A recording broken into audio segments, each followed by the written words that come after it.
datos ng Resources for the Blind Incorporated. Tinatayang kalahating milyong Pilipino ang bulag.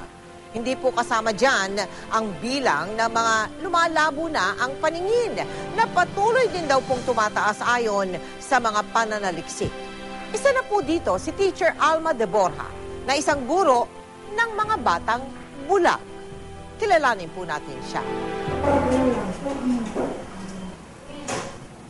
Higit sa pagiging isang guro, si Teacher Alma ang ilaw sa madilim na mundo ng mga batang bulag at may mga problema sa paningin dito sa Tagaytay Central School. Hindi po yung away nararamdaman ko, yung kagustuhan ko pa na sana matulungan ko siya, may ma-share ako kasi alam ko may talento siyang ilalabas. Ang kanyang dedikasyon, kagaya ng sa isang inang naisubugin ng anak tungo sa maayos na buhay. Una, ay sweldohan lang sila ng city, ng ibang teacher.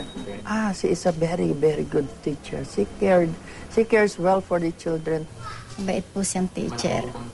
Opo, malaki pong tulong naman sa pag-aaral ng mga bata. Maraming natututuhan si Jassy sa kanya. Hindi naman talaga kasi biro ang hirap na kanyang binubuno sa pagtuturo. Pero habang lumalaon, napapansin ni Teacher Alma na tila lumalabo na rin ang kanyang paningin.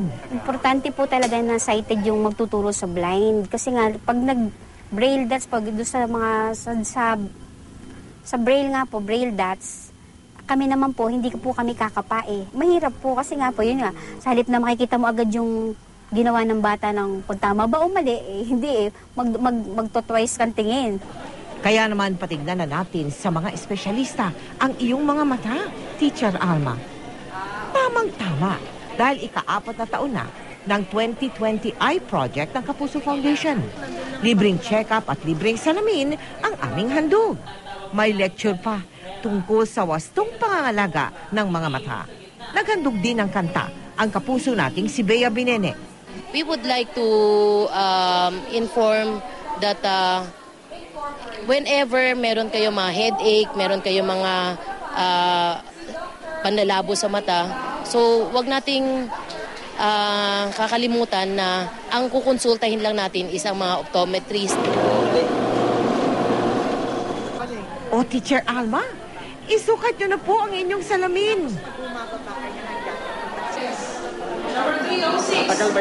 Nagpapasalamat po ako sa GMA Kapuso Foundation dahil ako nga po nagtuturo ng mga bata may kapansanan sa paningin, ako din po ay mayroong problema sa paningin.